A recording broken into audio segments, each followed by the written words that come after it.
Hello, hello, Crimson Oracle here. And today we're going to be working on some of the Gallowdark terrain that I have been very slowly and gradually getting ready to go.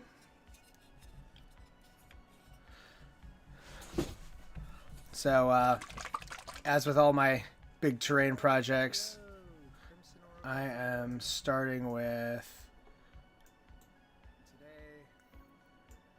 the craft silver paint. It's kind of my go-to. And I'm just going to close some stuff that's using RAM right now.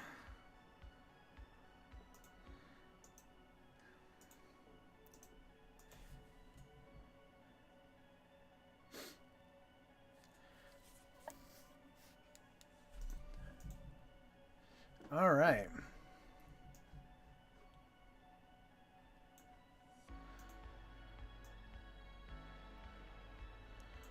I'm just getting the OBS window open to the right spot, and there we go.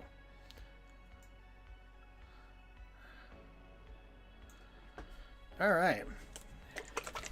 Oops.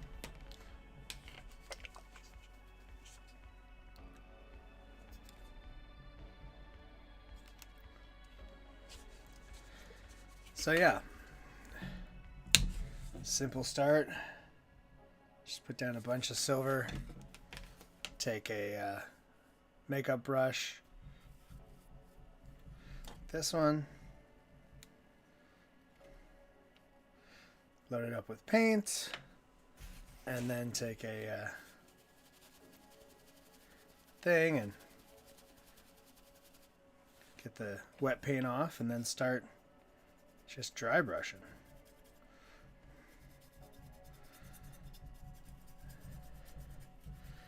I'm doing this instead of airbrushing, mostly because I wanted to paint this stuff on stream.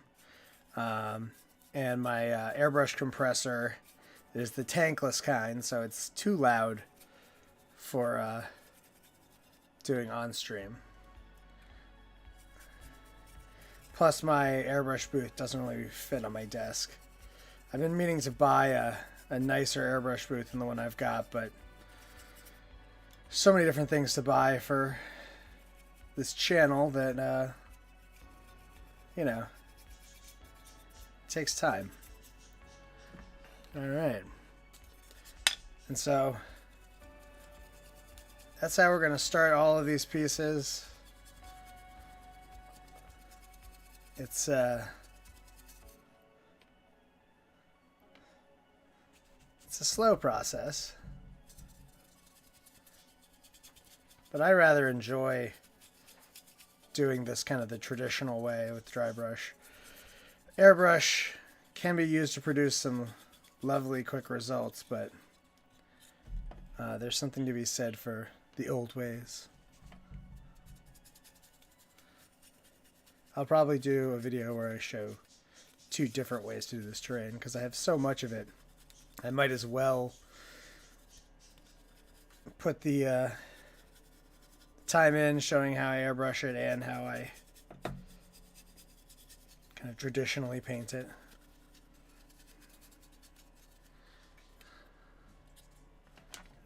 I think that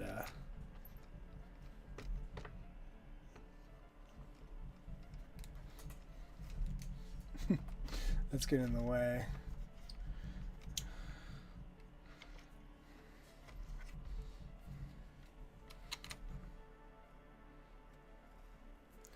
All right, that's more my work area. And of course, it's important not to have a big load of wet paint on the brush so that you maintain that shading in the deeper parts.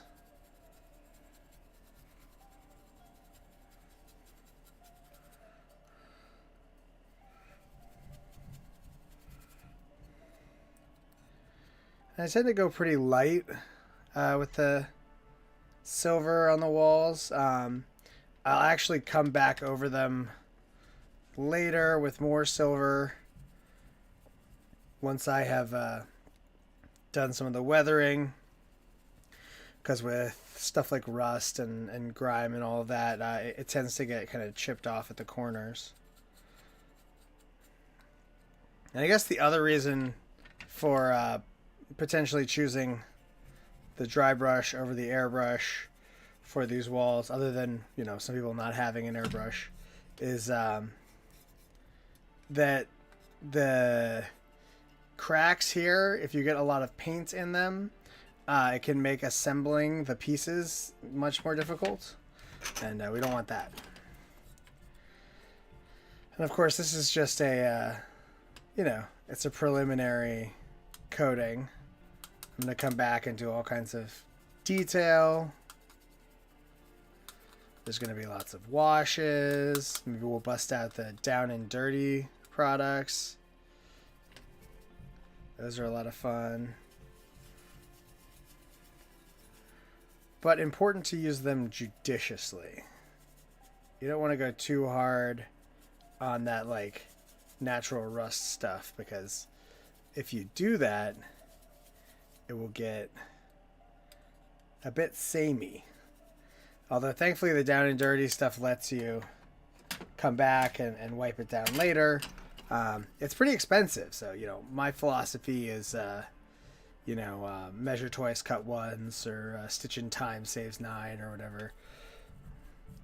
There's so much detail on these panels. I could definitely see people being intimidated by the sheer quantity of it, especially if you bought the Arcs of Omen set that comes with 2 sets of the walls, because I bought both Kill Team boxes that came with it, so I have 2 sets.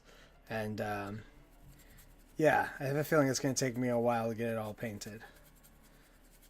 That said, there is nothing wrong with getting the walls, you know, cut, clipped, glued, mold lines, you know, all that stuff dealt with. And then kind of not worrying as much past the dry brush stage. Like, yes, you can pour a colossal amount of time into painting these walls. But if you are a relatively new player, or you don't have a ton of terrain, and this is some of your first terrain, just dry brushing at silver will give you a really good start.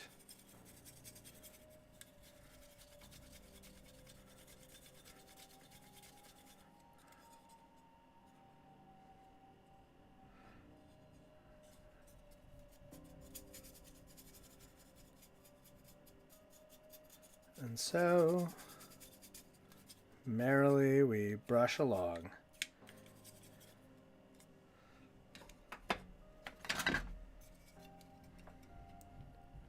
It's going to be a pretty chill sesh. I'm still working on my Inquisitor 28 list builder thing, but I have made some conceptual progress. I'm going to base it around kind of a similar structure to a small Necromunda gang. So the gang will have the warband will have a leader, an Inquisitor, a rogue trader, maybe a Arbite's judge, or, you know, some kind of Xenos, Cryptech, or something of that nature. And then there will be 2 kind of champion tier stat lines that are, you know, you could use to kind of create a character that you want. Maybe your Ordo Xenos Inquisitor is a radical and he's got a Harlequin following him around, or maybe you've got, you know, a Cryptech and you want to take like a really dangerous Deathmark as your secondary, you know, as your champion or whatever. And so I'm gonna have to try to really nail down the most.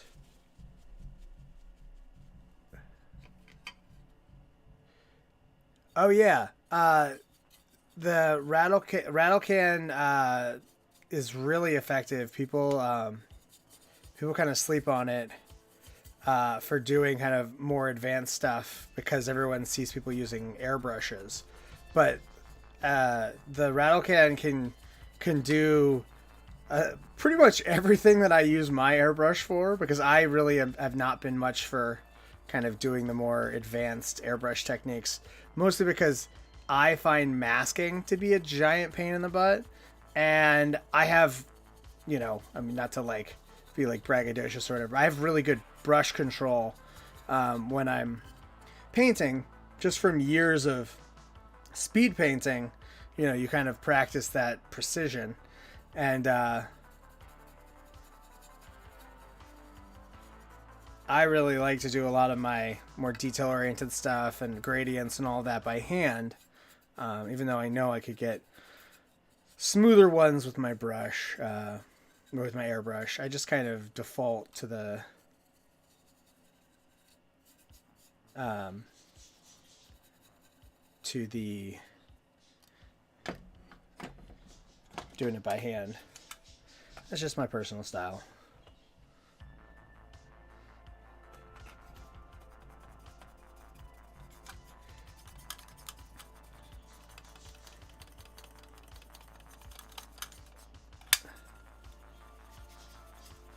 I'm very excited to actually get this stuff done. I've been kind of putting it off for months at this point. Mostly because I just had other projects going, like getting all my Ash Waste stuff ready for the various games that we were playing.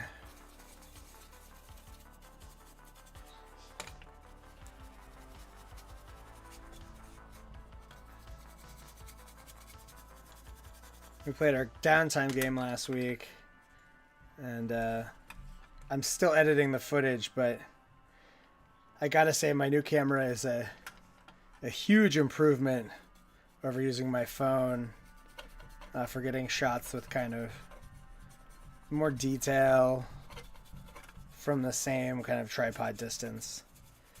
I've been trying to do mostly tripod shots for the battle reports, just because it has less camera shake.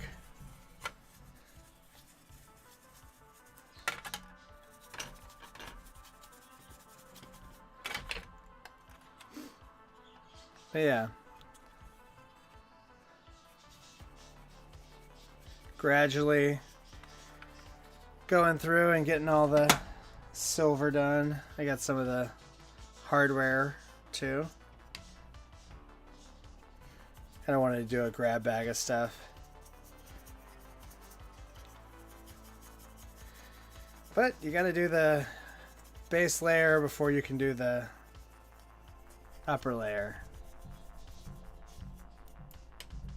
And so I slog along.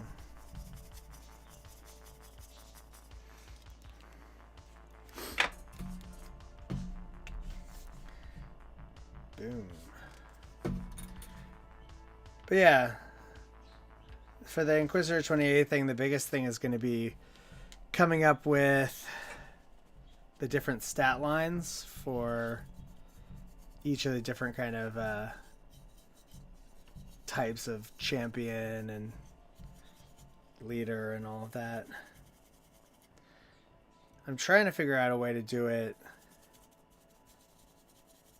not necessarily points free, because I think that involving the Necromunda rule set, not wanting to kind of do anything copyright strikeable, or whatever, I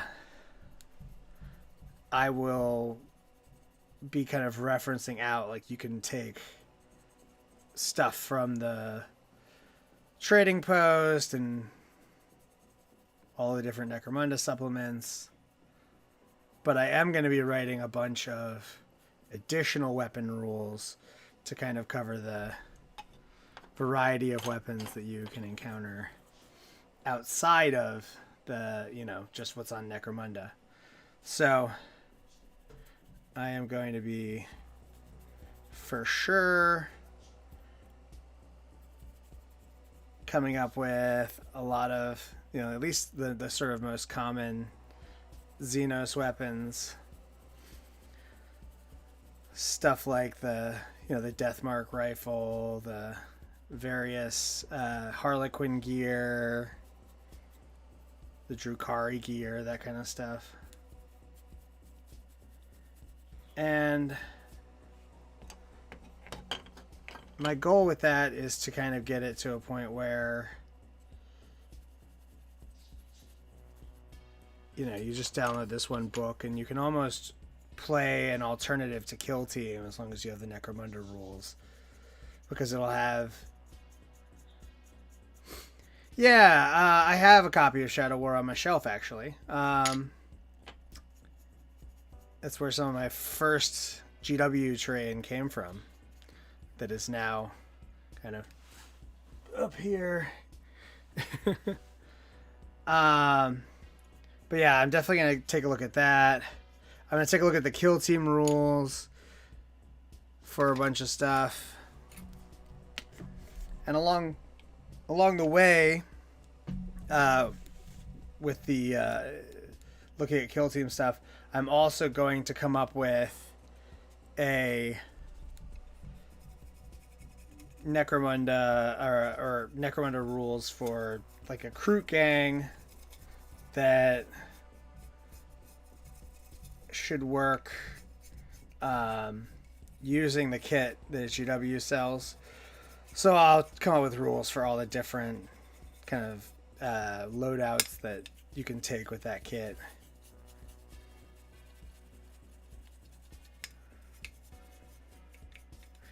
I gotta say, I really like White Bat Audio. They're my new go-to for background sound. I used to do like kind of random folks from Pixabay for my background music, but with Pixabay, it was kind of a crapshoot whether I would have to spend a bunch of time waiting for the copyright license to get processed, because they would flag the video and then you have to submit a license thing saying I got this from Pixabay and it's you've authorized it, and then they'll clear your video and it's no big deal. But it's certainly no substitute for actual royalty free streaming music, where you don't have to worry about any of that stuff.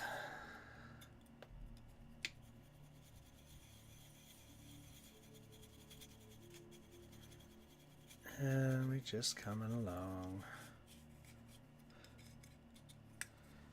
Slowly but surely.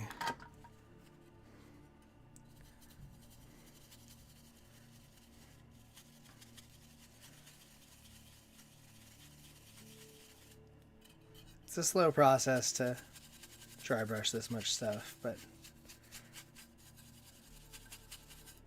it is worth it.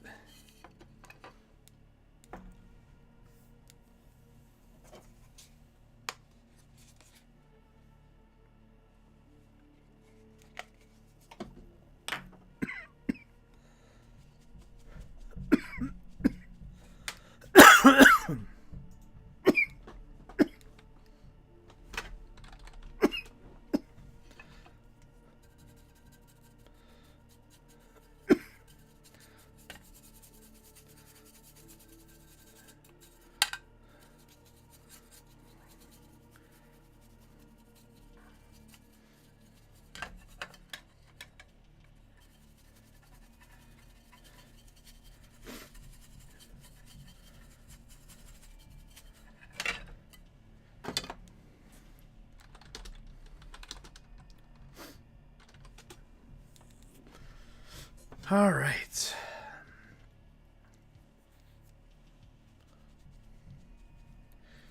Just coming along, coming along.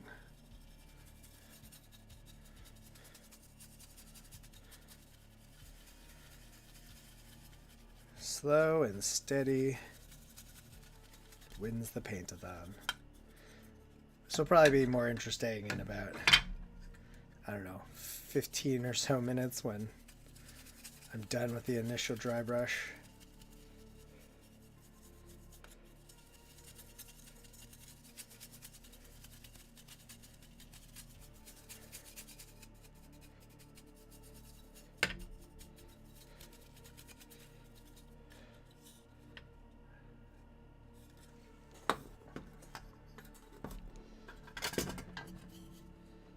But until then, it's a little bit slow.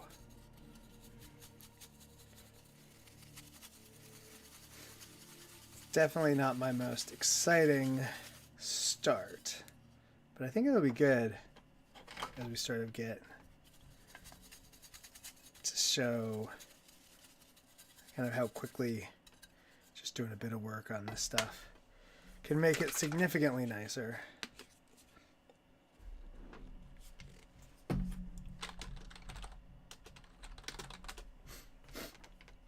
All right.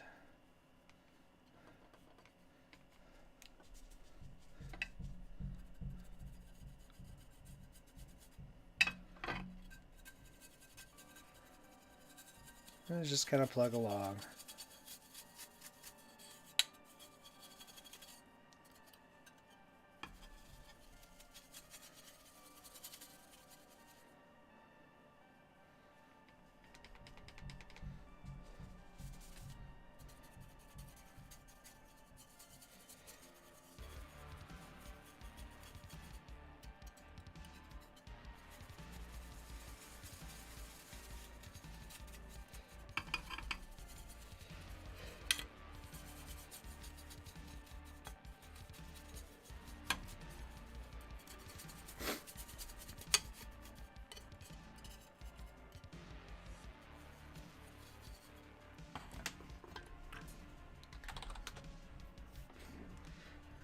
Okay, only got a few more of these to go before I'm onto the actual fun part of painting.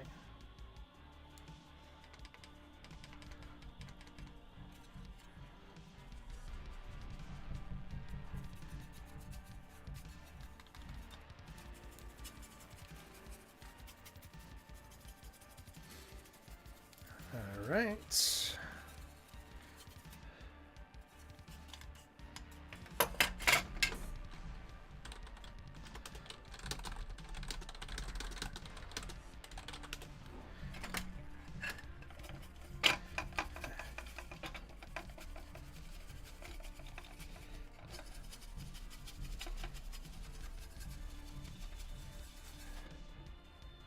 And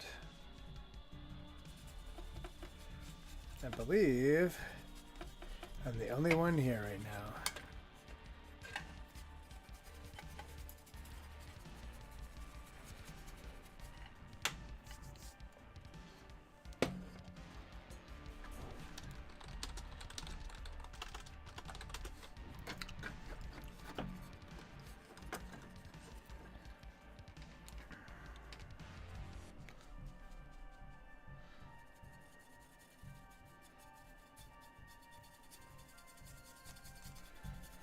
And we just sort of close in on finishing this stuff up. And the boring part will soon end, and we can get on to actually doing the detail work, the interesting stuff.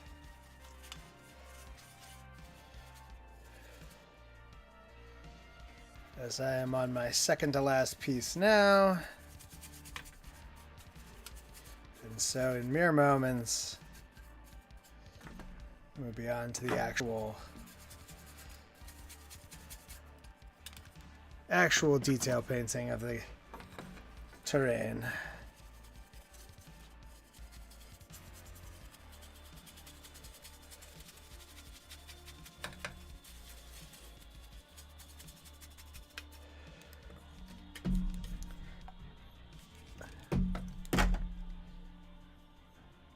not actually too slow to do it this way, but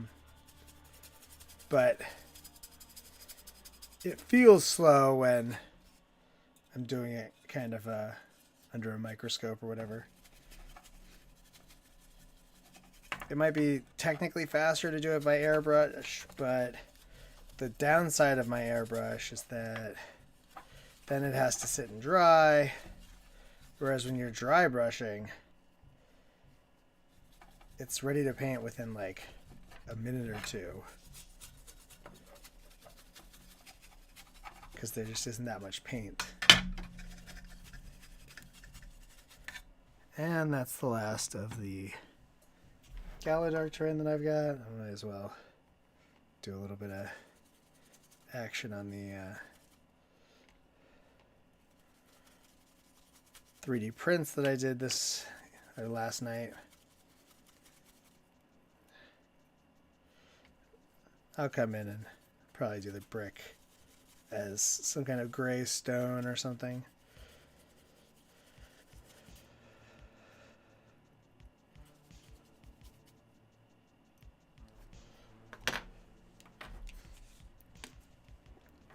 And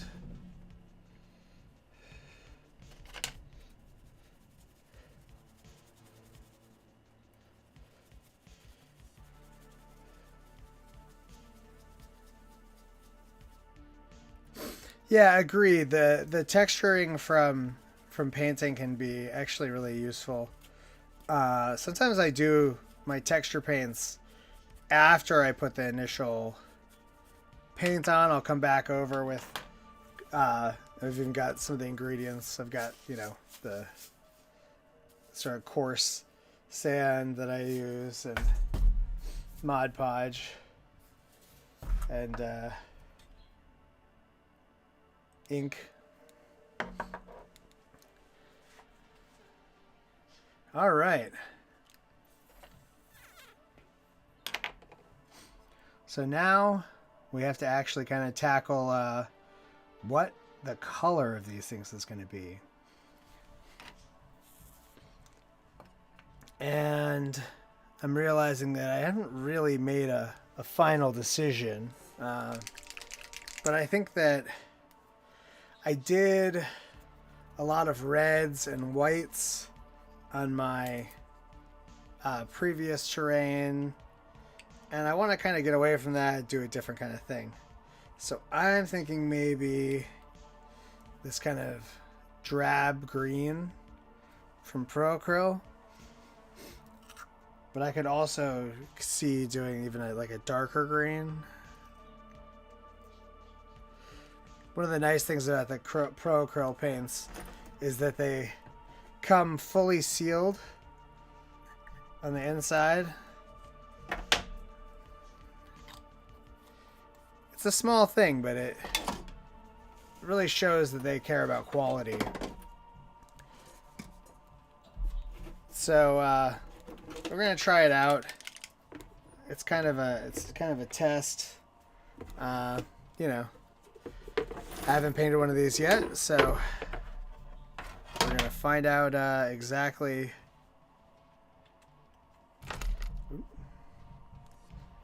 how well a green looks. And this is a very pale green. I think it will weather nicely.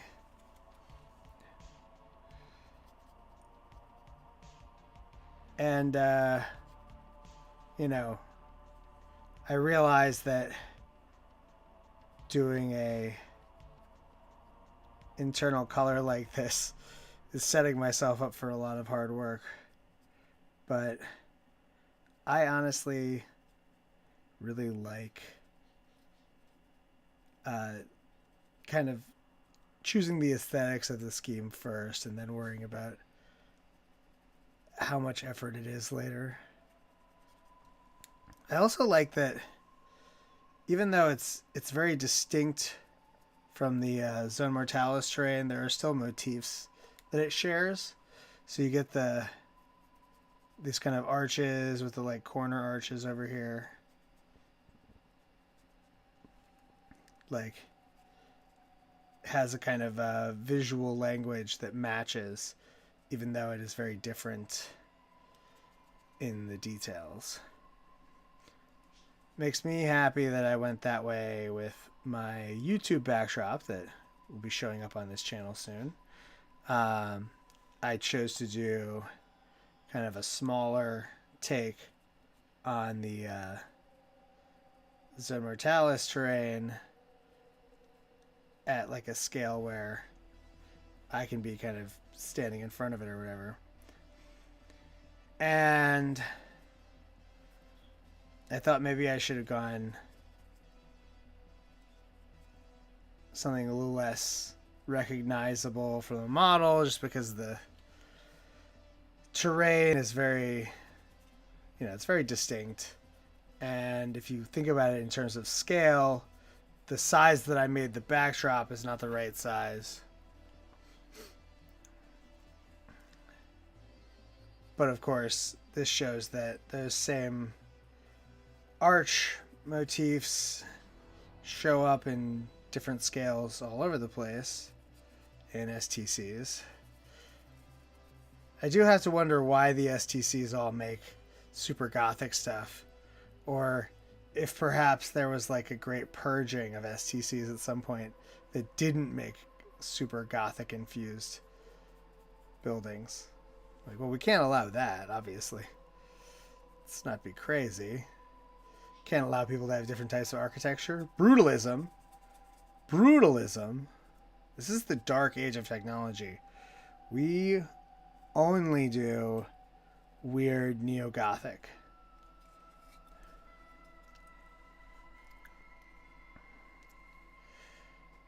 But yeah, I like to have kind of a spot color that goes along with the kind of main color.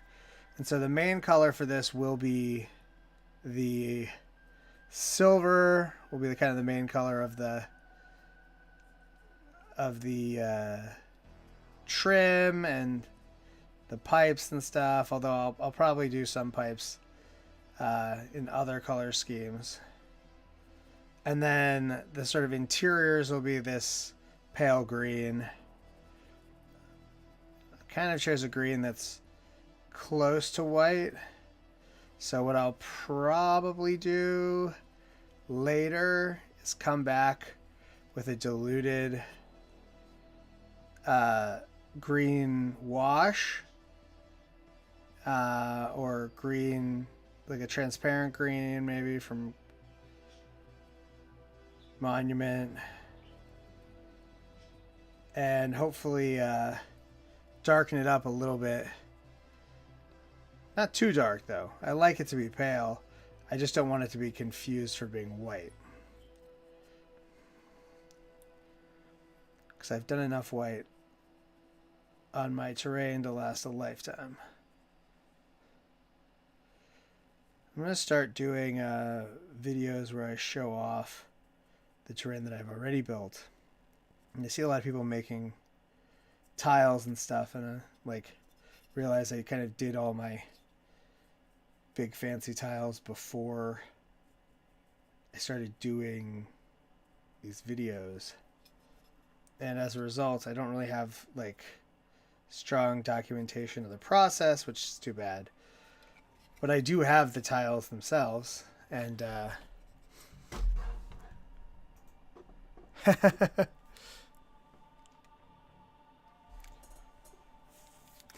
yeah, maybe it was the Emperor.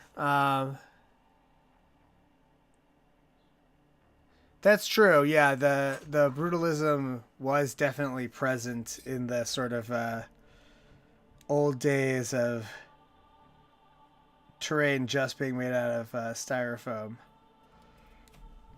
But as we've moved on, we get kind of a different sort of environment.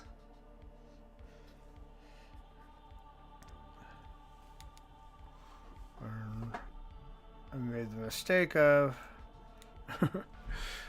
I just like to make sure that my shot is framed correctly, but I've got the like YouTube window open for being able to watch the chat, because the OBS chat function is like super duper slow. So if I click over to YouTube and I'm just looking at YouTube, not the OBS window, then I'm seeing, 30, 40 seconds ago. Because when I stream it on my computer, it's going all the way out to the YouTube server and then coming back to me. So it's slow.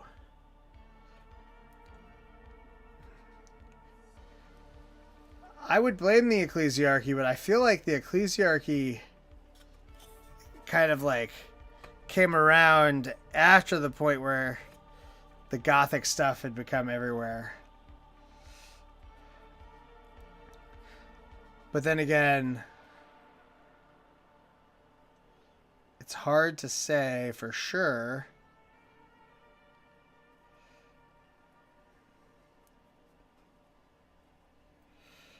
As we sort of get in here and get all these crevices. So I'm going to use this terrain as a prison complex. I had misread the description or the name of the spot that I thought was a prison complex as Balktra, but it was actually Zalktra. And as a result, I missed the fact that there was like literally a scenario set inside of the prison complex of Zalktra in the most recent Necromunda book, the Cinderak burning or whatever. Which is kind of funny because, like, I searched in all of my rule books hoping to find a reference to this Balktra place. And it just turned out to be weird font choice. Overly fancy font choice. That produced a Z that looked very, very close to a B. And nothing like a Z.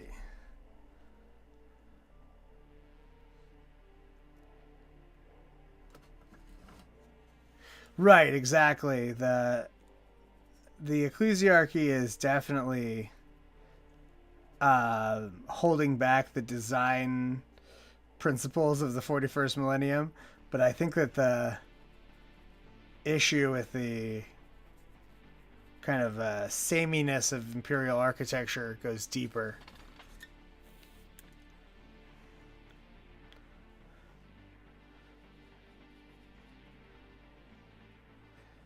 But it's easy to just always blame it on the emperor.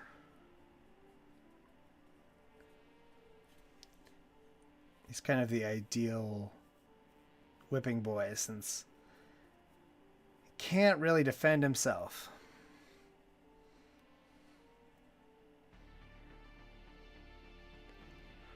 Yeah, agreed. The scenery in Hired Gun had a lot of kind of eclectic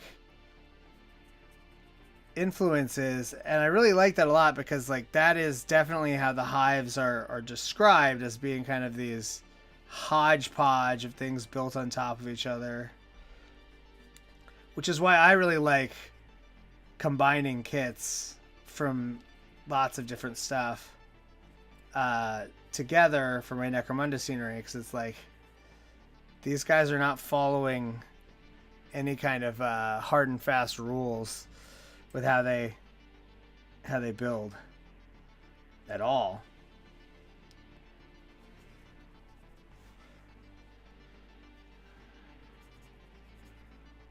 All right. So I think I'll go back to the first piece now that the paint is dry and try dropping some. Oh wait, no. I'll finish the other side of this piece.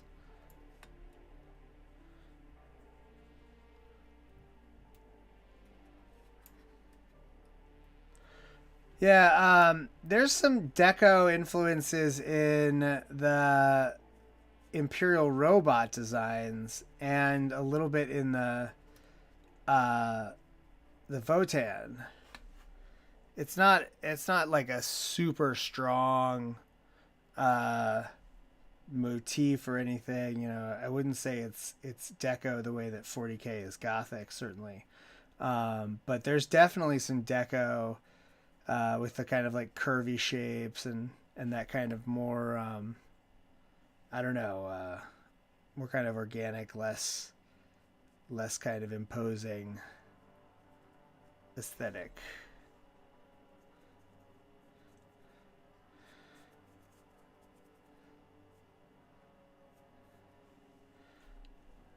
I like variety of architecture types. I'm not one of those people who's like, nope, I like one kind of architecture.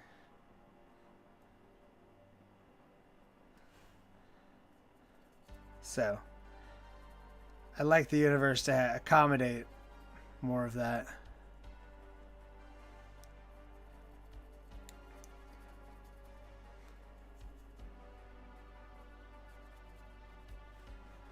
And of course, Necromunda is perfect for that. Oh yeah, there's Mophidius or Mofidus or whatever, how the hell it's pronounced. They do purchasable STLs for their Fallout game, including like a vault builder, which I'm almost certainly going to do a vault at some point this year because I really want to try the upcoming Fallout skirmish game, um, and maybe even try Wasteland Warfare.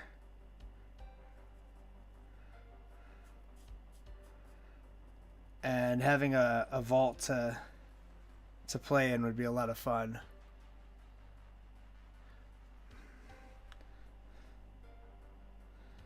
They've also got a great pack of critters, like mutated critters from the Wasteland, and I haven't picked it up yet, but it would be perfect for Necromunda stuff because I feel like using just one-to-one models of like existing species or whatever is it's just not quite as like aesthetically where I want it to be. Uh, but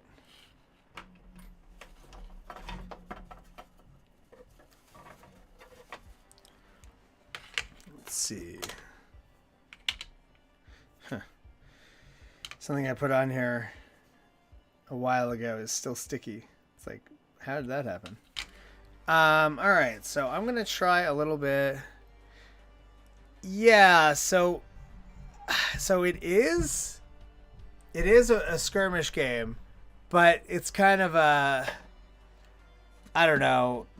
I've heard that it's a little bit clunkier, um, and so they're gonna continue developing it, but they're going to bring what's his name the guy who wrote the Necromunda 2017 rules in to, or they have brought him in to make a skirmish game that I think will compete more directly with Necromunda. Is the idea? Is it James Hewitt?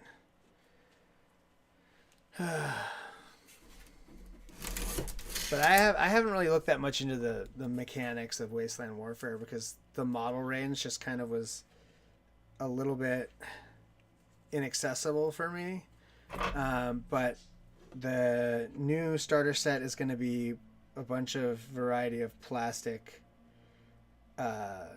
Wasteland gangers. And then from there, the... And I'm using the Pro Acryl Transparent Green. They're also going to be releasing plastic power armor sprues and a bunch of other stuff. So I'm going to have to try it. That might be too green. Maybe if I just kind of want it to be more of a shade. These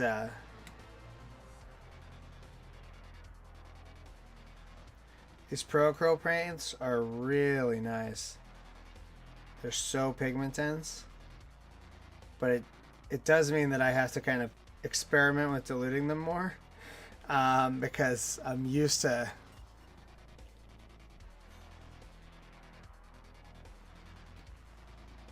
Yeah, I don't think that they did a very good job of announcing it. It's not out yet, obviously, so they've got time, but it's a big IP. It's a good gaming segment. Like, skirmish gaming is, very attractive in terms of hitting a reasonable price point and introducing people to the game. There's just not as much to pick up on. So I'm really hoping that it takes off. And I'm going to be dedicating a bunch of time on the channel to it this year. It'd be nice if somebody at Modifius would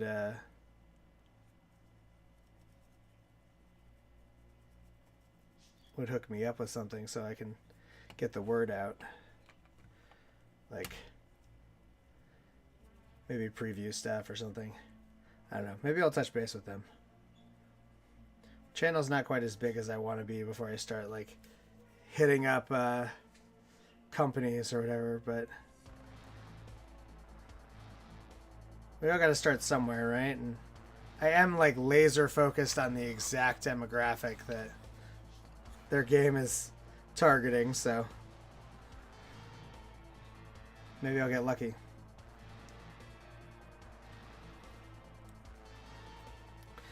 I'm also really excited for the Star Wars Shatterpoint game that's coming out,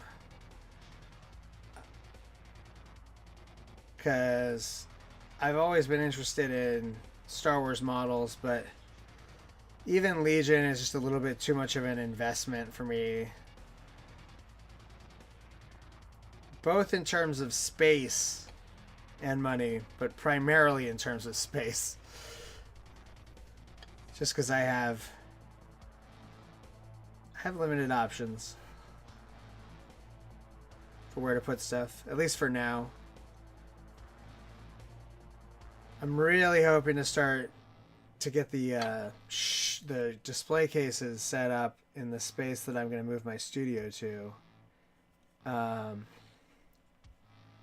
once I do that, I can kind of offload a lot of my existing stuff, and my footprint in my basement can kind of shrink, and I can focus more on, making stuff here and then dropping it off at the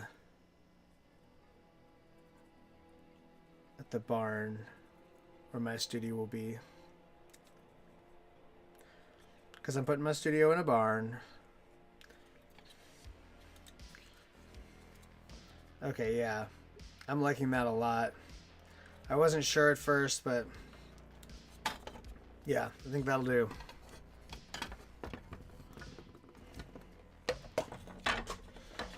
I think I'll primarily work on these two pieces for a bit, and actually I've got a lot of this green here already on the palette, so I guess I'll put some more green down and then work my way along.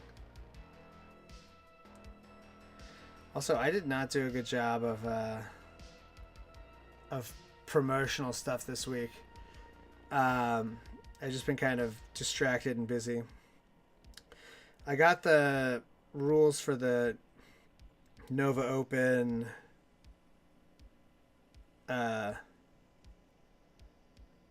Necromunda event, the first draft finished, which was definitely some work, so I'm glad I got that done.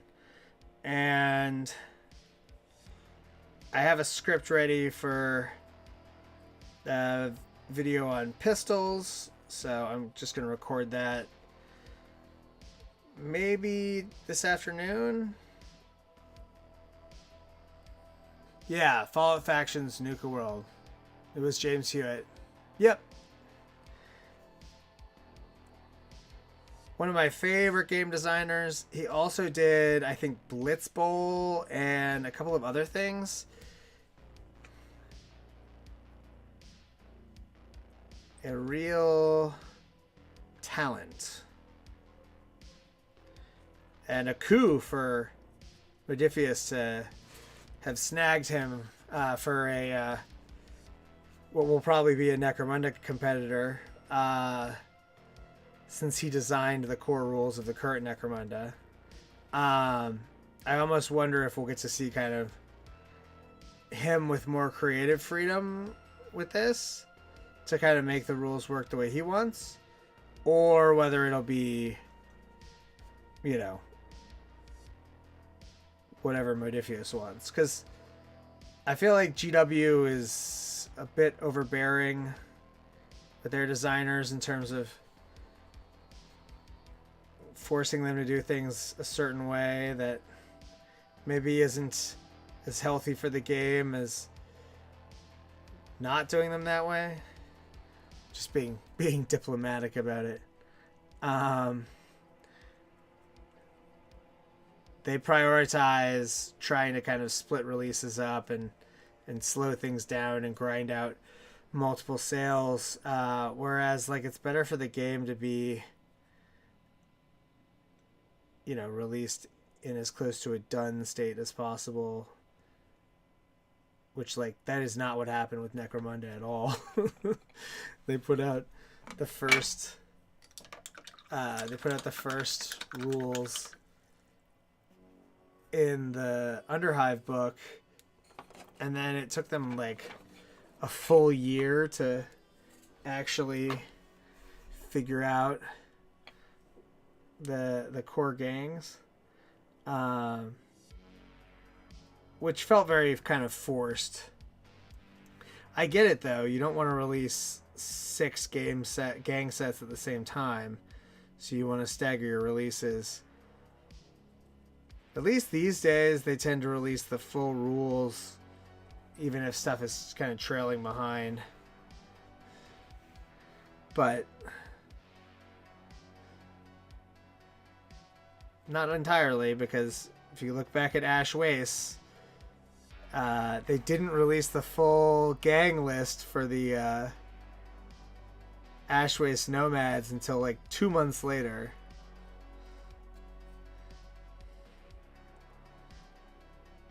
Which really stuck in my craw at the time.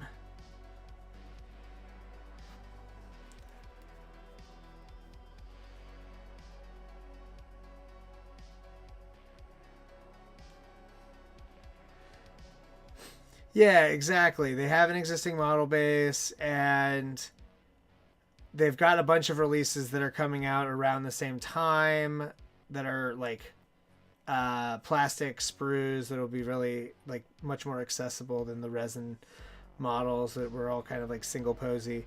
So my hope is that the new Fallout game is released in a good state, and that it's a good game. And then maybe the Fallout team, not the Fallout team, maybe the Necromunda team sees, you know, what the same designer can do, and hopefully actually feels a little competition, a little heat. I'm not saying I'd move over, but I might stop playing Necromunda for 6 months to try it, potentially. I could see doing that. I wouldn't stop building and painting.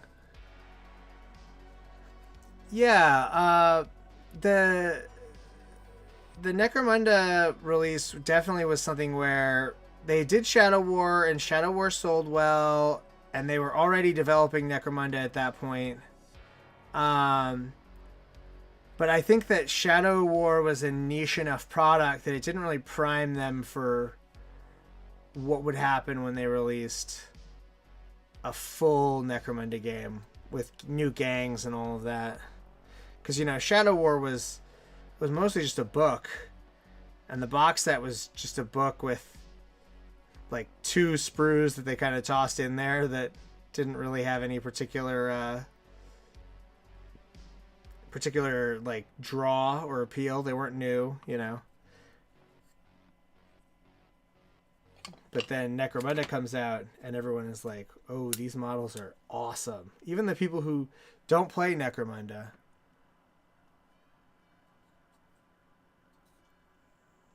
Oh yeah, I mean, GW definitely has blinders. And yeah, of course, the rule set is a toolkit. I talk about that all the time. You know, I couldn't agree more.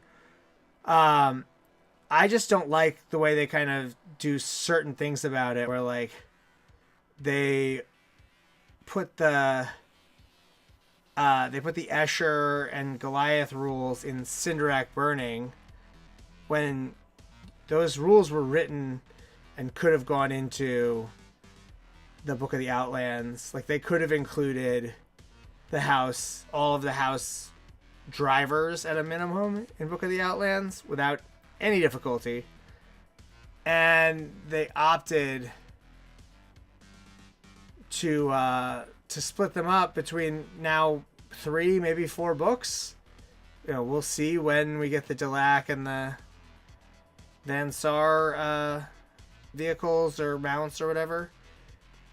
And it was just kind of frustrating, you know, experiencing that kind of like, hey, this book is good for what it is and should sell itself, but instead of putting all of the vehicle rules, or at least all of the house kind of driver rules, into the book of vehicles, we're going to put a ton of color plates of different style cargo 8 ridge haulers and color plates of hab modules in, when there was enough space page wise to fit everything else that they wanted in, or everything else that's coming in. And you know, I mean, I don't know. It's not like they don't release rules without models. They do all the time. So in fact, the Cinderak Burning book had the Escher cutter rules, and it was like over a month before the cutters came out. Speaking of cutters, I have a box sitting over here. I really need to finish some other stuff first, but I'm definitely looking forward to painting some of those up. I don't super love the rules for the cutters, just because I think that forcing you to take incredibly expensive guns to use the thing, while it doesn't increase your durability at all, I don't know. And it makes you like way easier to hit because you're this gigantic hard to hide hover vehicle. I'm a little bit like dubious about putting 100 or 250 credit, you know, ganger down who's going to get blown away by a bolt gun in a matter of moments. But I have also been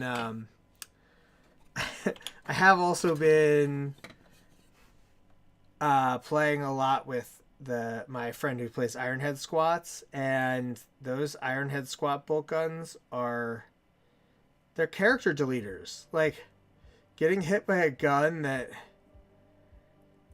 is strength 4, AP -1, 2, rapid fire 2, damage 2, and like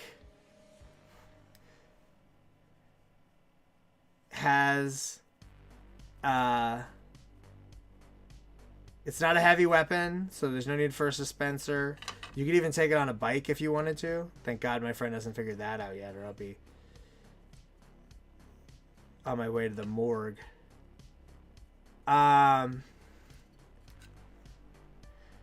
It's a lot of credits, 95 credits, but it's cheaper than the, in my opinion, inferior Heavy Stubber. The Heavy Stubber doesn't have a bonus to hit at close range. It's the same strength, it's the same AP, and it's damage 1. I guess that's a better ammo roll. But still, I don't think that it should be 30 credits more than the, or 35 credits more than the bolt gun.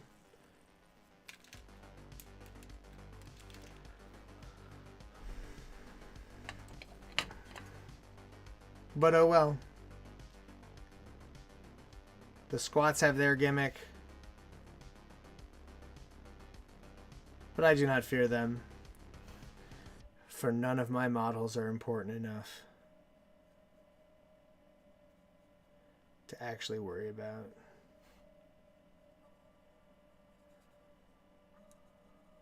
Like, what's the worst case scenario? You kill one of my champions? Like, all they have is armor and a single gun, you know? No single model in my Gallowdark gang has been invested in heavily.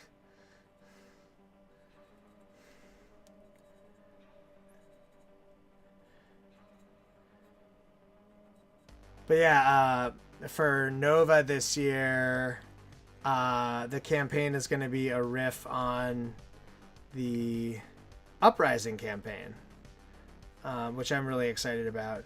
So players will bring like a 1,500 credit gang, and then I made the like damage table more lethal, and everyone's going to be rationing meat.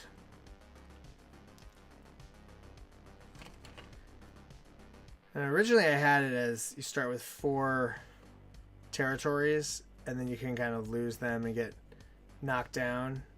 I think I might even make it 3.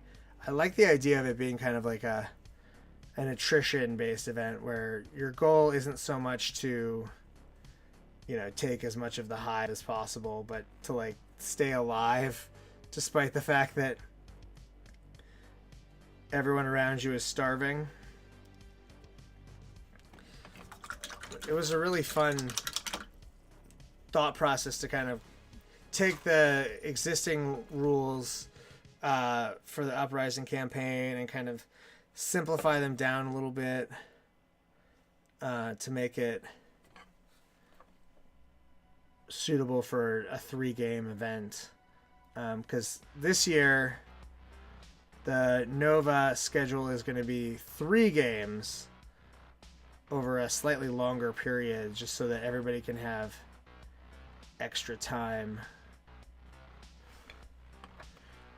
Because the round lengths were way too short. And I want everybody to be able to take a nice long lunch, relax, finish their games, etc.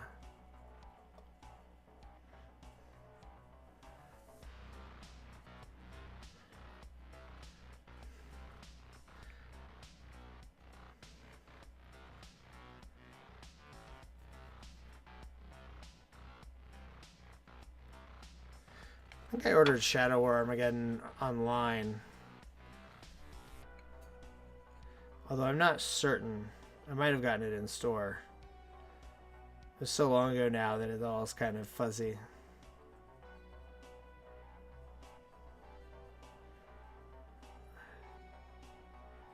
I saw a big channel with lots and lots of followers did a video about female Space Marines yesterday, and there were a lot of people angry about it, which is funny to me. And I was having an interaction with someone in a friendlier space, and they got really mad at me when I pointed out that 40k canon is not really canon. 40k is supposed to be kind of an open-ended setting. And so I linked to Gav Thorpe on his blog more than a decade ago saying that there's no real such thing as canon in 40k. 40k exists in a million overlapping versions across the minds of the game designers, the artists, the authors, and the game players, and the modelers, and all that stuff. And his response was, well, that's Gav's opinion. Like, well, right. But, like, God damn it. Gav is the one who, like, is the foundation of most of the kind of fleshing out of 40K in the last, 20 years.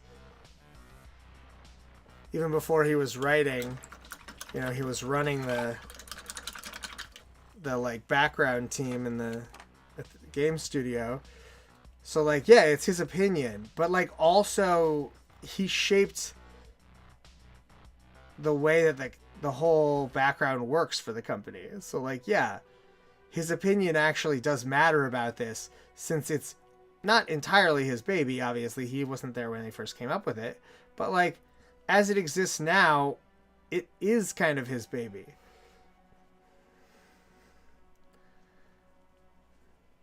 I don't know. People are silly. Oh, I know. I was going to link more because I have a bunch of quotes that all back that up, because I've gotten into this discussion before about why people who complain about like consistency in 40K are barking up the wrong tree. And the response just immediately made me back off from the conversation, because it's like, if you're going to dismiss like the people who are shaping this setting, it's not a good faith discussion anymore, and I'm done. So I just kind of bailed on the convo.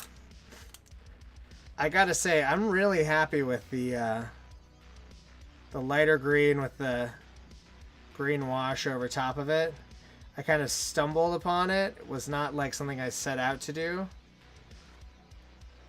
But I'm liking it a lot. I think it's giving it more of a kind of a depth. It'll look really nice once I fill in all the other details, do some weathering.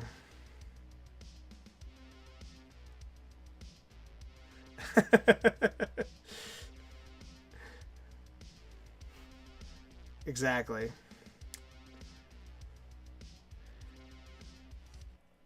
I mean, I think that the fundamental problem is that for some people, they come at it starting with the books, and they see the books written, especially the Horus Heresy books, written with some amount of coordination and a unified, approach to storytelling.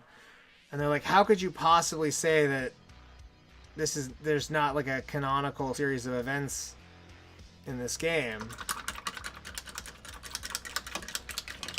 And it's like, well, because the game predates the books, and the game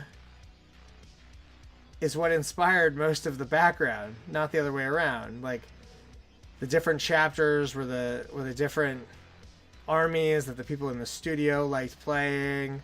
The big battles were often based around, stuff that those people were playing. And so the story was created, in a very real way in game. And so what works in game is still the first priority. And I saw a great quote. I can't remember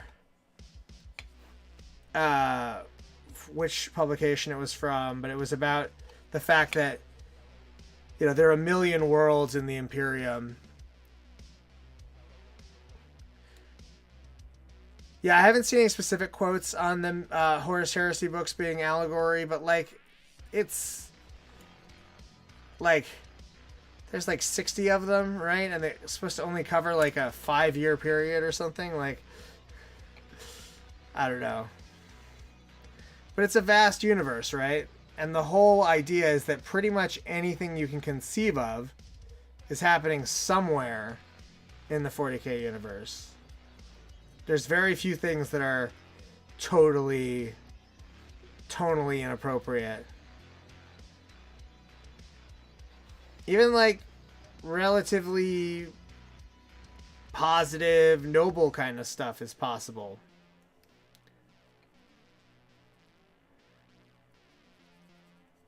I don't think GW has any particular interest in depicting that kind of stuff as much, just because the like a feudal world where people are kind of living in communes or whatever is just not as it's not as kind of sexy for the the whole authoritarian, like war is everywhere kind of story that gets prioritized. But those things exist.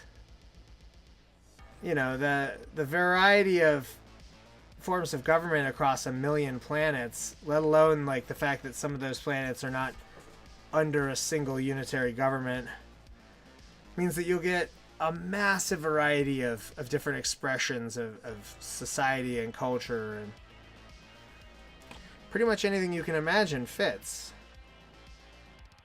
So if I can imagine female space marines, to me that's all that matters.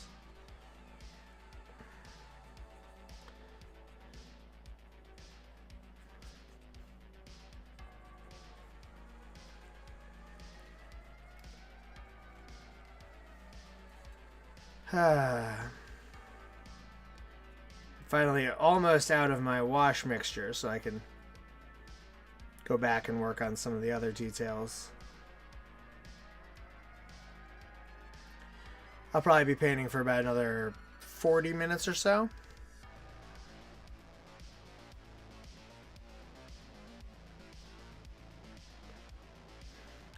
Yeah, I mean, certainly Belisarius Karl should be able to handle it.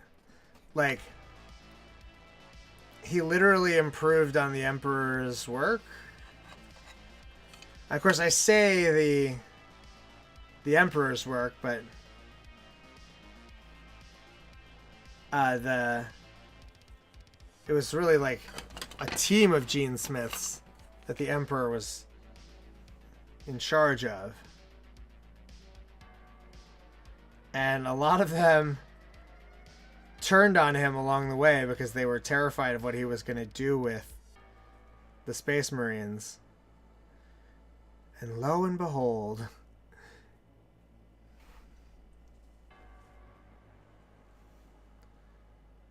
yes, it's a loophole. Well, these are not Battle Brothers. These are Iron Warriors Battle Sisters. I followed the letter of the law. I'm technically correct.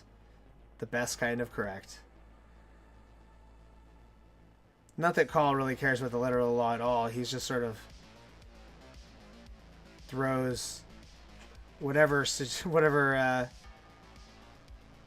rules out the window and just sort of does his own thing. I will say that I wish that the background had featured more of kind of a schism about the introduction of new technology and all of that, because like it's pretty outlandish for a tech priest to kind of go over the Fabricator General's head and introduce all this stuff.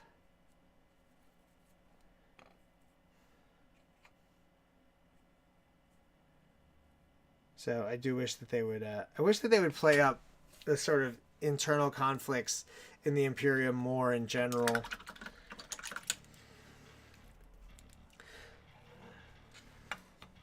All right. Now I find my. Where's my copper? Aha.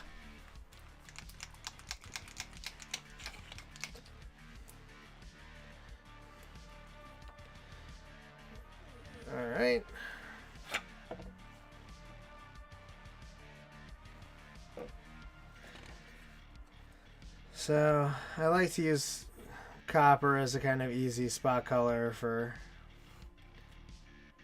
on top of other metals. It's bright, it goes with green, it's visually distinct.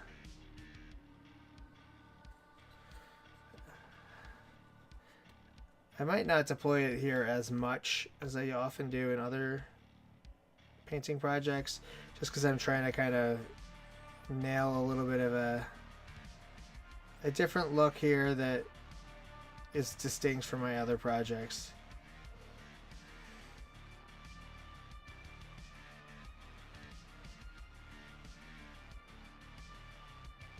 But it's always nice to get a little bit of copper in there. Break things up, makes the silver less monotonous.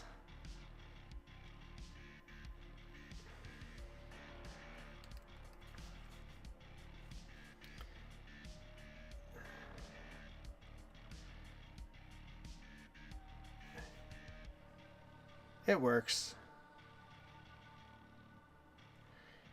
It ain't much, but it's honest work.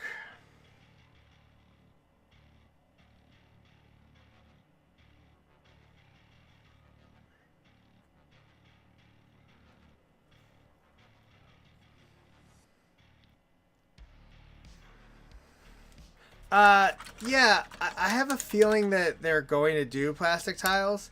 I get the impression that their release cycle got kind of screwed up. But yeah, here's one of the prison walls. And it slides in right there.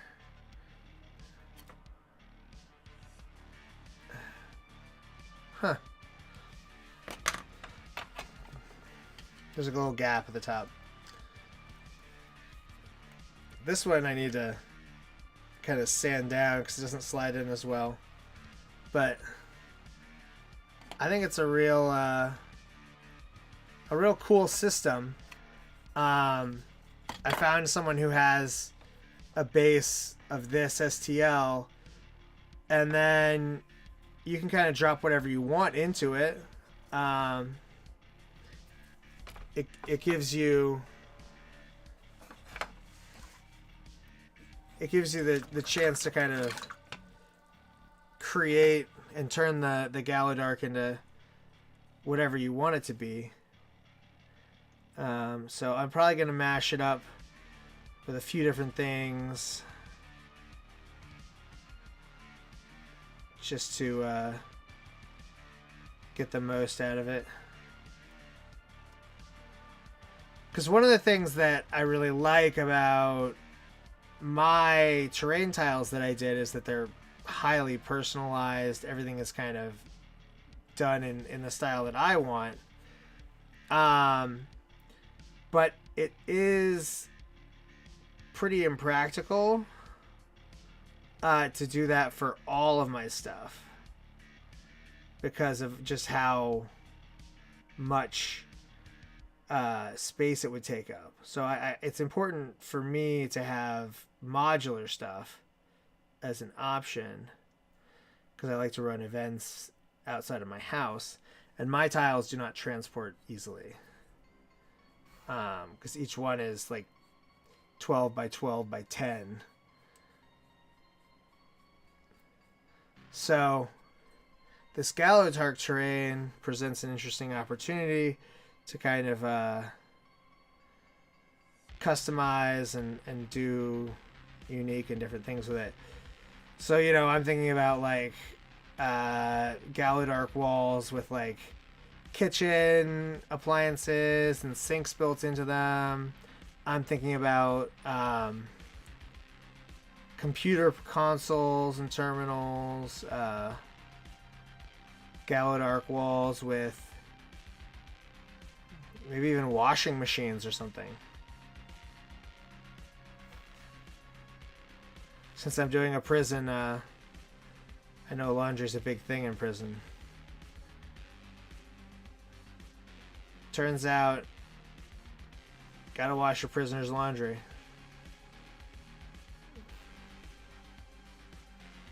In theory, anyway. I'm sure there's places that do not. since mistreating prisoners seems to be a major part of modern society, at least in the US and other parts of the world.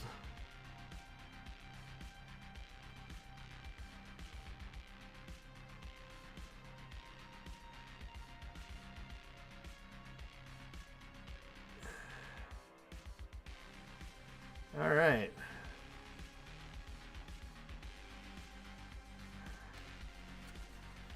So that's a start.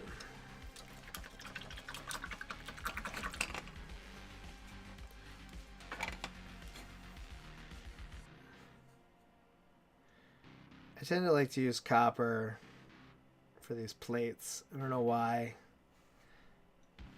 But these actually are, once again, these plates are a design that is a motif used across Sector Mechanicus terrain.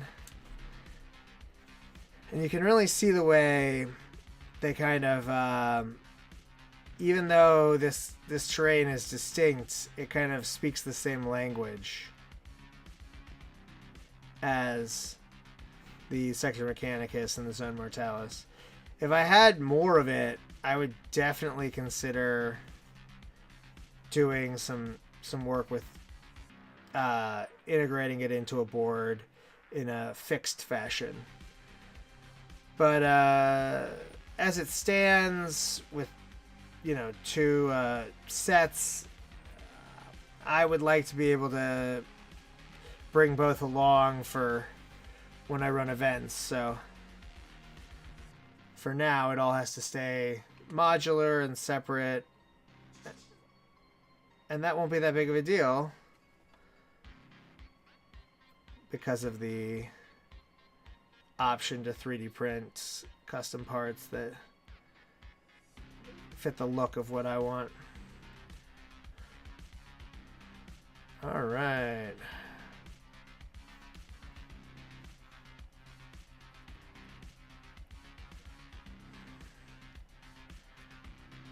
Feeling good about this.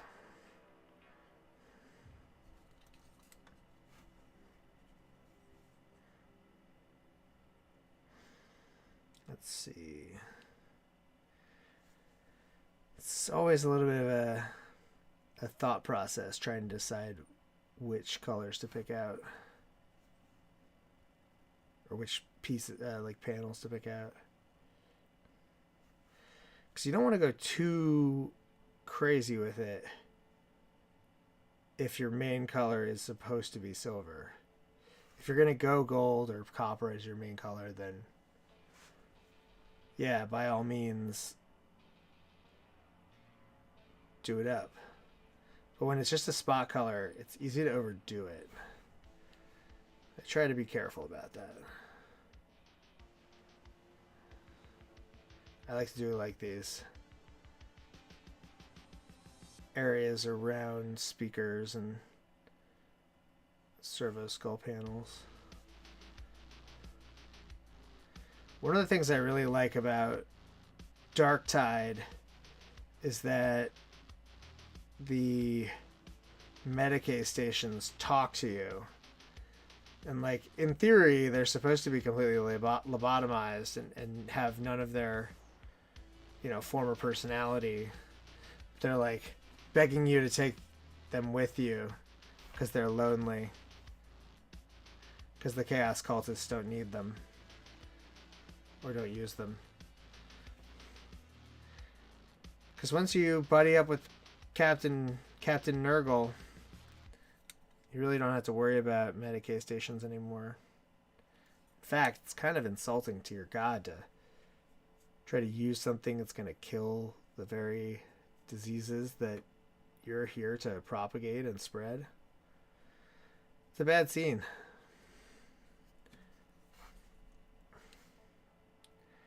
I really like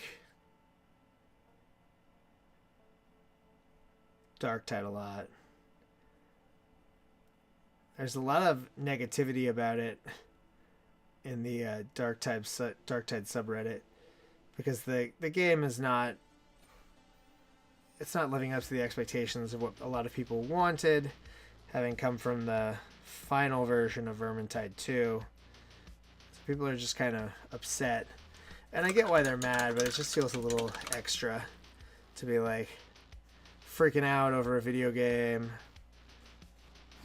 Like, it's a dead game. They haven't done an update in months. It's like, yeah, but it only came out 2 months ago. I think that we can, like, just take a chill pill. By all means, be upset.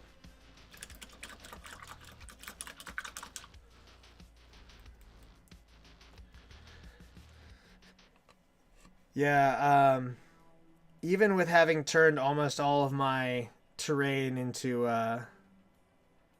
tiles, I still have, like, even just, I can, like, reach my arm out and grab a Sector Mechanicus terrain piece at any given time.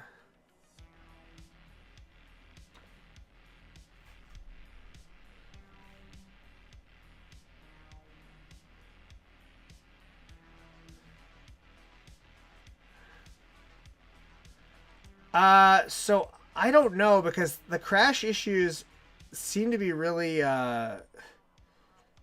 dependent on hardware. I know that they've had some server side problems. I mostly play at night, so I don't really experience that much of that. But they are having problems with specific, like, GPU hardware and stuff. I don't know why, but because I have an older machine in terms of, like, graphics card and stuff, I haven't really had the same level of issues that a lot of people have. My game has crashed, like, I don't know, like 3 or 4 times in, like, 20 hours of playing it. So for me, it hasn't been bad, but for a lot of other people, like, they complain about having constant problems. So I don't want to say that it's fixed, because I have no reason to think that it is. But I haven't really experienced that much of it. But yeah, when the game is crashing and you can't really play it, I understand why people get mad, because it kind of feels like, why'd you release this? I get that it's tough to troubleshoot for a ton of hardware configurations. One of the community managers was saying that, like, they literally can't spot all the bugs because they have a limited testing team and they don't have access to every single variety of CPU and GPU to kind of, like, swap out and try to find the combos that have problems. I will say that they've been talking about doing a community update for weeks now, and the community manager posted today that it's not going to be out this week.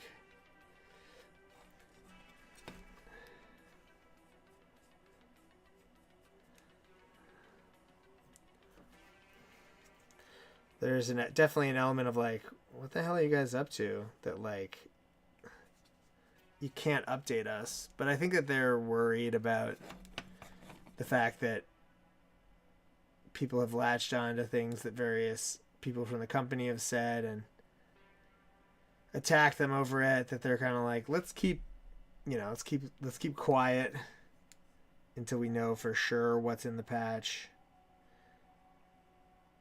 We'll talk to the community when we're ready to roll the patch out. And I don't think there's anything wrong with that, but people sure are mad about it.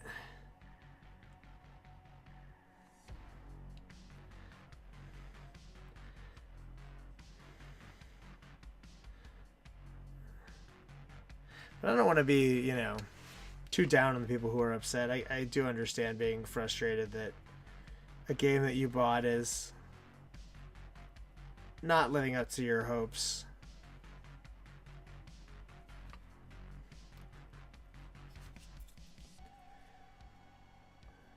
I've been there. That was my experience with 8th edition 40K. It's like, oh no. Where did the game that I love go? And what did you replace it with?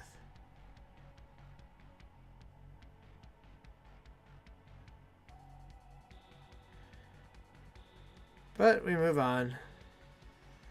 And that's the thing I think that people on Reddit kind of are not as good at, is the like process of going like, oh, this sucks. Anyway. They don't get to the anyway. They're like, this sucks. This sucks and I'm going to stew in it. This sucks and I'm going to make sure it sucks for you too, because I'm going to complain about it to you while you're enjoying yourself.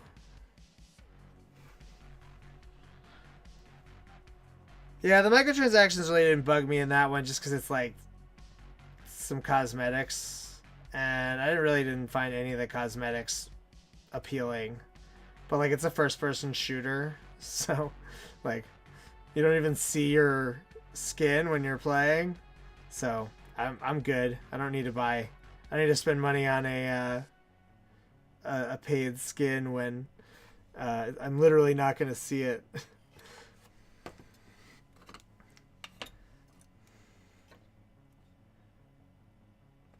But yeah, everything has to be kind of microtransactionalized now. And I mean, they had some microtransactions for Vermintide 2, where they sold subclasses and stuff, but it was a little bit more upfront. It was like, hey, this is $5 or $10 or whatever. Whereas with Vermintide, you have to buy this like stupid extra currency, and by doing so they managed to make it so you have to spend more, and you'll probably never spend all of it. Like, every time you purchase, you'll have leftovers,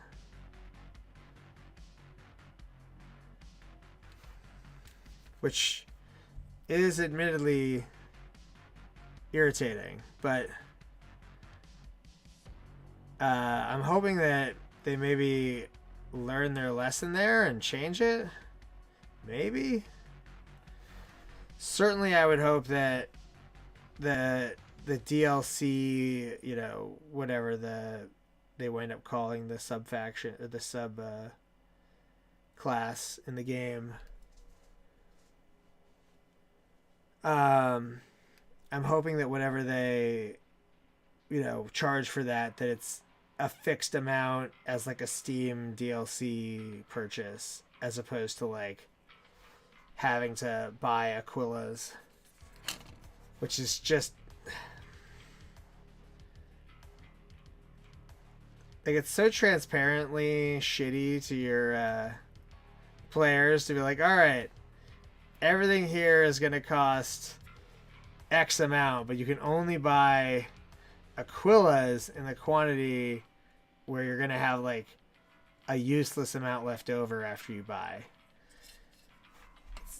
You're never going to have enough left over to actually purchase anything. I know it's more complicated than that. Like, obviously, in theory, if you buy enough, then the leftover cash will eventually add up to enough. But like, do I really need that many outfits for my preacher? Like, we're ascetists. Yeah, it's annoying.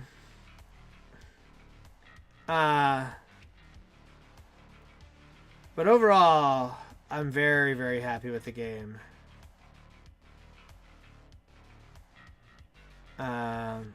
I just hope that they give us the opportunity to play like more specific subclasses, and the fact that they went with like, you're on an Inquisitor ship doing inquisitorial missions, means that the amount of variety of stuff that they could put into the game is massive.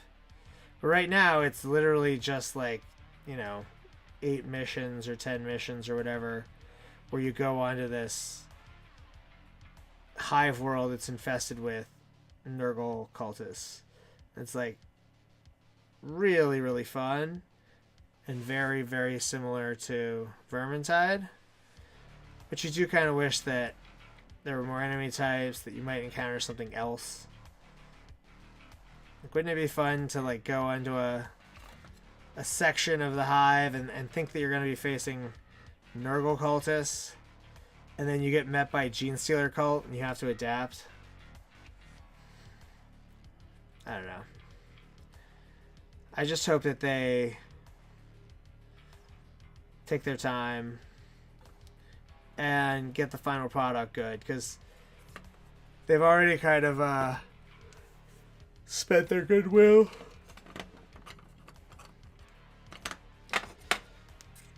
So it would not be a good time to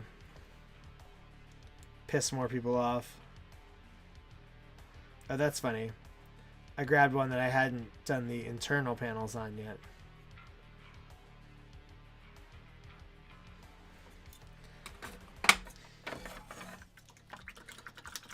Alright, I think I'm going to go for about 15 more minutes, and then I am going to log off.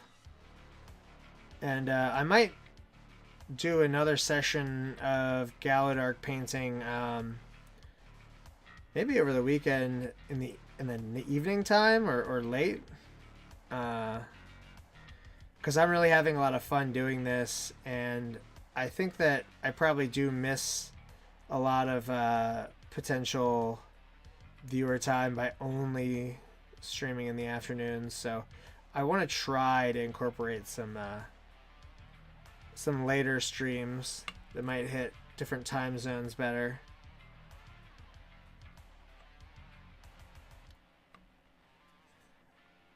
But I'll announce that on the channel when I come up with a plan. Tonight, I'll be playing more Necromunda with my Friday night group and filming another episode of The Frontier. And so, once I'm done with this, I'm going to be hounding them about finalizing whatever their upgrades are from the last game that we played, so that I can get everybody set up. Because I, of course, made the mistake of setting up everyone's gangs in Yak Tribe.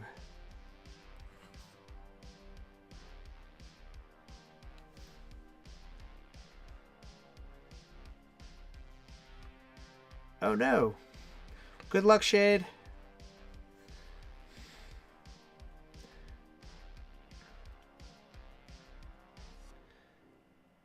But yeah,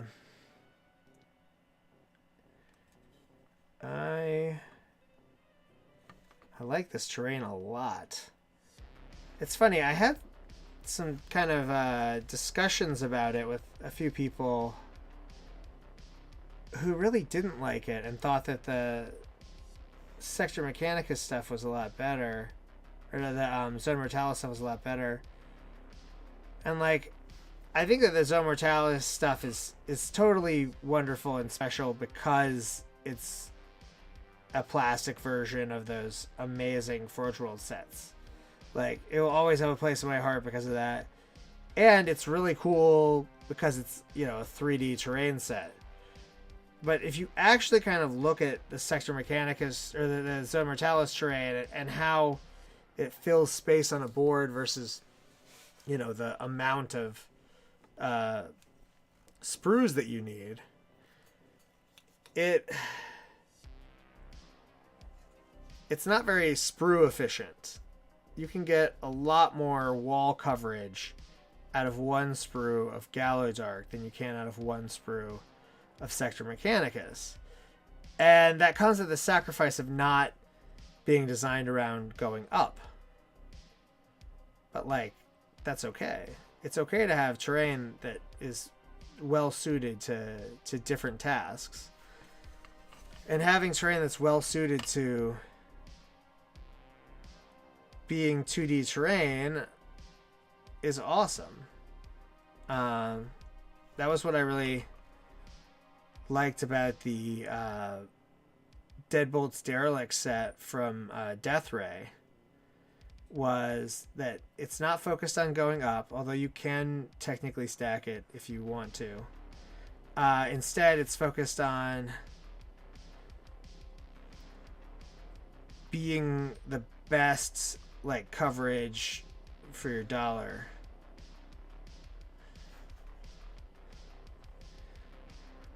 Honestly, at some point I'll probably pick up some more of those walls because I have 18 of the old Sector Mechanicus card tiles, and the Death Ray train that I have doesn't cover all of it because it's designed to be one board's worth. So picking up another set of those and doing some painting how-tos for those would be good. I also I want to talk to Kevin at Prometheum Forge and see about trying out their shantytown terrain that they did recently.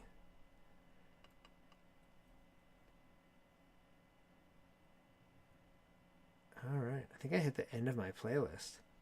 That's weird. It's weirdly quiet.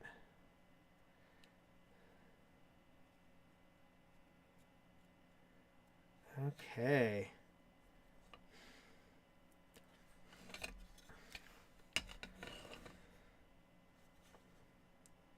I kind of went in without a plan, and I'm very happy with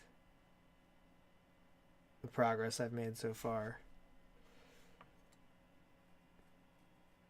But part of me wishes that I had focused on doing more on one piece to kind of figure out my finalized color scheme, just because I still don't know what that's going to look like. But I'll probably figure that out this weekend, because I do got to get these walls done, as they will be coming up eventually. Although actually, probably this weekend what I'll focus on is making the beachfront tiles for my ash waste board, because we're going to be playing on the coastal highway a lot, and obviously having the ability to kind of throw a beach tile down and that on the side is really fun. All right, 10 more minutes. It's crazy how fast 2 hours goes by when you're just in the pocket of painting.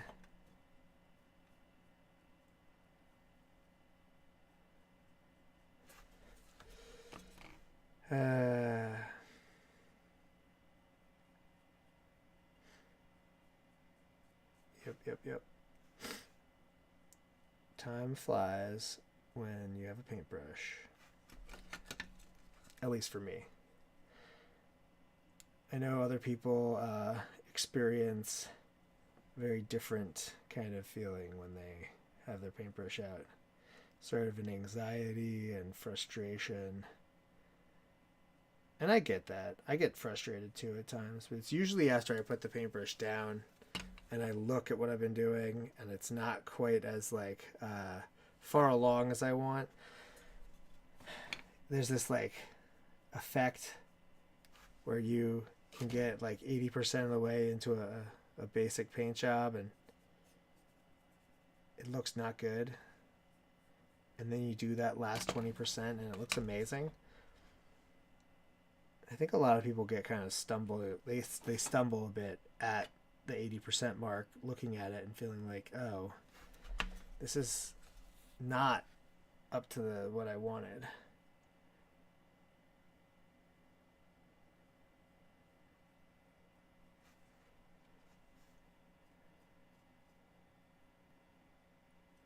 But I try to be zen about it, about painting. I am getting better. I need to watch more videos about it. It's hard. My like interests and attention are split so many different ways right now. Like, I want to be learning Blender. I want to be looking for jobs so that I can have more money to plow into this business that will probably never will never make me any actual money, but which I am proud of increasing the quality of. And I also want to get better at painting, and I want to cover more games, and I want to make lots of videos, and I have a finite amount of time in my day.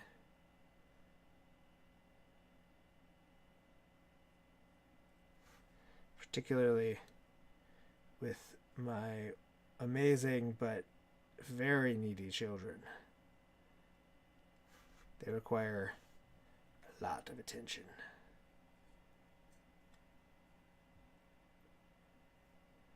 Most of the time I don't even bother trying to paint around them, because it's just like, it's not going to be productive. I'm just going to get frustrated when they deserve my attention, because they're literally my offspring. So just leave the paints downstairs.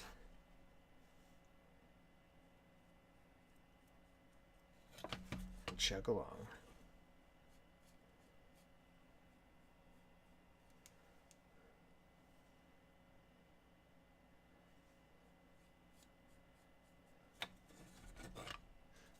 All right. That was good timing. I'm finishing up the last of these pieces that I had been working on, and it's just about time for me to log off. I will definitely be back next Friday, and there's a chance that I'll be back either tomorrow night or Sunday night. I'll try to post in advance, because I know that getting just the notification that I go live is not as effective as letting people know in advance. But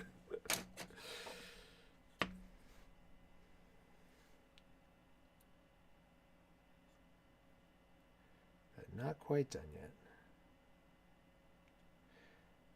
That's the thing about these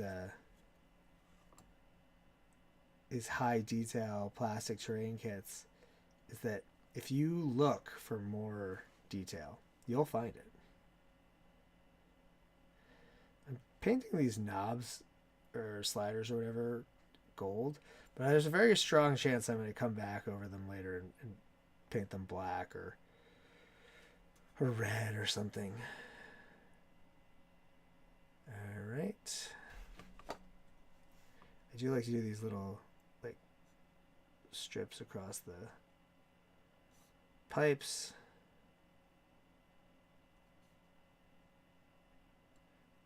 Boom. Okay. Is there anything I missed on here? Do this one gold.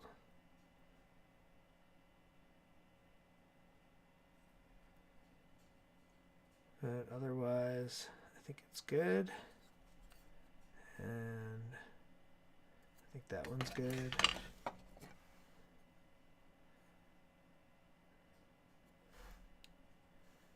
I go for these little knobby things right here. And this, I feel like, is a, I feel like it's a part that I've literally seen on other GW terrain kits. Those like specific switches. And they do a lot of that because they use digital sculpting, so they can literally just copy paste a piece from one thing to the next. And it's always fun to notice those.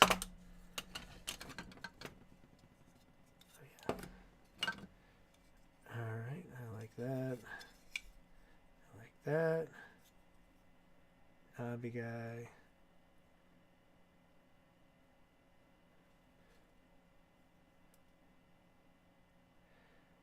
All right, well, I am going to call it.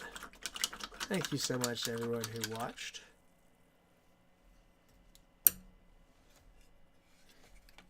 Not a bad start, I think. I'll have to come in and do a little detail work, you know.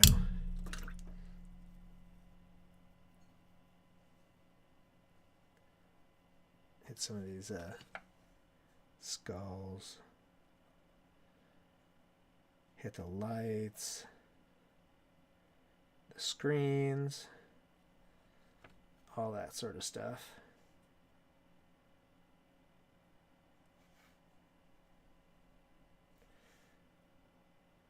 But it's a good start.